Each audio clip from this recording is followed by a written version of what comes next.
इस बार जो लीक हुई क्वेश्चन पेपर, क्या वो लास्ट ट्रिगर सर था? मैं आपको बताती हूँ क्या हुआ। मैं CPO-SI 2016 का पेपर था ना, वो ऑनलाइन नहीं था, ऑफलाइन था, जो मैंने अपने फेसबुक पे डाल दिया सुबह 8 बजे और वही पेपर दोपहर में 2 बजे आया। ठीक है, वो ऑफलाइन पेपर था। उसके बाद SSC ने माना कि हाँ ये पेपर लीक है, क्योंकि वो साफ साफ दिख रहा था, तो पेपर उन्होंने ऑनलाइन कर दिया। यही काम जब मैंने MTS में किया कि ये भी पेपर लीक है, इन लोगों ने क्राइम ब्रांच में मेरे खिलाफ कंप्लेन कर दिया। क्राइम ब्रांच ने मुझे बहुत ज़्यादा इन्वेस्टिगेट किया, बहुत हरास किया। उसके बाद से मैं थोड़ा पीछे हट गई, क्योंकि मैं खुद भी अपना बिजनेस कर रही हूँ, मुझे भी थोड़ा सा अपना बिजनेस के साथ साथ अपना परिवार देखना है, कितना मैं हरास होती। मैं थोड़ा पीछे हट गई। लेकिन इन बच्चों ने जब ऑनलाइन में लीक होना शुरू हुआ तो इन लोगों ने वो स्क्रीनशॉट्स पूरे के पूरे मीडिया में डाल दिया। अब SSC कहती है स्क्रीनशॉट तो बाद में आया है। देखिए, जब ऑनलाइन एग्जाम होता है ना, तो स्क्रीनशॉट तब तक बाहर नहीं आना चाहिए जब तक कि उसका की नहीं आता है। जहाँ पर हमें पेन, यहाँ तक कि कान कभी आप नहीं पहन के जा सकते, वहाँ से स्क्रीनशॉट्स कहाँ से आ गए। दूसरी बात है, 21 तारीख को जो पेपर हुआ था उसका की बाहर निकल आया। जब की बाहर निकल आया तो SSC ने ये कहा कि ये टेक्निकल ग्लिच है, और उन्होंने क्या किया, सेंट्रल सर्वर से सब जगह उन्होंने रोक दिया एग्जाम। लेकिन टेक्निकल टर्म मैं समझा देती हूँ कि अगर सेंट्रल सर्वर से कोई भी सेंटर लोकल सर्वर में अगर डाउनलोड कर ले पेपर, तो उनका लोकल सर्वर में चल सकता है। इसलिए ऑल ओवर इंडिया में पेपर रुक गया 21 तारीख का, जो मैथ्स का पेपर हो रहा था, क्योंकि उन्होंने देख लिया कि आउट हो गया है, उन्होंने वहीं से डाउन कर दिया सर्वर। लेकिन भोपाल और पटना में क्योंकि लोकल सर्वर में डाउनलोड हो चुका था पेपर, इसलिए वो पेपर चल गया पूरा। बाद में जब बच्चे निकले तो उन्होंने की से मिलाया, कहा कि यही तो है पेपर, ठीक है। उन्होंने उसको कैंसिल करके दूसरा फिर से एग्ज़ाम 12-10 में चालू किया, और बिल्कुल अनप्रिपेयर्ड तरीके से चालू किया, फिर से मेंस का पेपर। अब सिर्फ ये जो SSC है वो सिर्फ 21 तारीख का पेपर को मान रही है कि कुछ प्रॉब्लम था, और सिर्फ उस पर ही इन्वेस्टिगेट करने को तैयार है।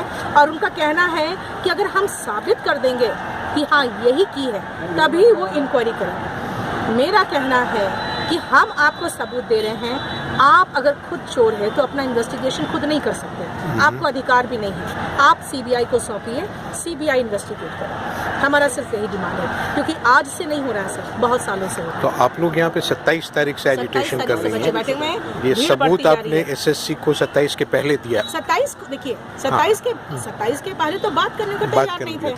जब 27 को प्रेशर पड़ा है तो 28 से ये बात करना शुरू किए हैं। उसमें भी ये बहुत पॉलिटिक्स खेल रहे हैं। इनको पता है अच्छी तरह से कि बच्चों को डिवाइड करो। इन्होंने 21 तारीख का माना कि हाँ कुछ टेक्निकल प्रॉब्लम था, लेकिन इन्होंने कुछ दिया है सबूत। अभी पहले इसका मिलान होगा, मिलान होने के बाद इन्वेस्टिगेशन होगा। मेरा कहना है कि आप SSC, अगर हम कह रहे हैं SSC दोषी है, SSC को साइडलाइन करिए। आप सबसे पहले इसको सीधा CBI इंक्वायरी दीजिए, सबूत हम देंगे आपको, CBI को इन्वेस्टिगेट करने दीजिए। किस बात का डर है सर? अगर आप सही हैं, हम सही है, तो हम कहेंगे कर लो आके इन्वेस्टिगेट। तो किस बात का डर है?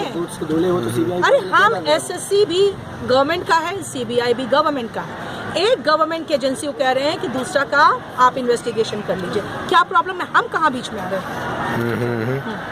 तो अभी आप लोगों से बात हुई है चेयरमैन की या किसी मेंबर्स की? इतना भारी संख्या में यूथ का भविष्य दांव पे लगा हुआ है, लेकिन एक CBI इंक्वायरी के लिए बोलने में, आपको पता है कल जो डंके की चोट पे आया था जी न्यूज़ पे, उसमें कोई प्रवक्ता आया ही नहीं बीजेपी का। क्यों भाग रहे हैं दूर? सरकार भाग रही है। मतलब समझ में नहीं आ रहा है कि भाई लाखों 30 लाख बच्चे सिर्फ SSC CGL दिए थे, लाखों का भविष्य दाव में है, तो सरकार ना बात करना चाह रही है, ना CBI इंक्वायरी करना चाह रही है। सर ये जो स्कैम है, मोर देन 300 करोड़ का स्कैम हो चुका है अभी तक। इस साल बस का स्कैम नहीं, पिछले 3-4 सालों का स्कैम है ये, और हर साल इसका बढ़ता जा रहा है। ये चिट्ठा खोलेगा ना CBI इंक्वायरी से, तो फिर आगे फूटेगी पूरी। पहले आटे में नमक के बराबर था, लेकिन ऑफलाइन परीक्षा इतनी धड़ल्ले से आउट हो रही थी कि इसके स्क्रीनशॉट्स घूमते थे। मेरे पास आ गया, मैंने फेसबुक पे डाल दिया। ये कितने सालों से आप देख रही हैं कि ये हुआ सर है? हम लोग तो इसमें, मैं तो इस पे 2005 से ही हूँ इस काम में, लेकिन ये जब से ये हुआ है 2008 के बाद से ये जो एग्ज़ाम है ये सारा ऑब्जेक्टिव होना शुरू हो गया, और इसके बाद ये 2012 से कुछ ज़्यादा हो गया। सबसे पहले इनके जो कन्नन रघुपति सर थे, उन्होंने बहुत अच्छे से कंट्रोल किया था। वो बच्चों के साथ भी कनेक्टेड थे अपने फेसबुक से, इसीलिए वो बहुत कुछ जान जाते थे। लेकिन भट्टाचार्य के बाद से तो पूरा भ्रष्टाचार्य खत्म ही हो गया, उसके बाद खत्म हो गया। मैं ये कहना चाह रहा हूँ कि हम स्टूडेंट हैं, ये हमारी लड़ाई है, लेकिन हमें जो है मैम का सपोर्ट, पैरामाउंट, मतलब सारे के सारे, मैं नाम नहीं लेना चाह रहा हूँ, सारे टीचर्स, सारे जितने स्टूडेंट हैं, सबका सपोर्ट हमें मिल रहा है। लेकिन ये हमारे लिए कितनी बड़ी बात है, हमारे लिए मोटिवेशन की कितनी बड़ी बात है।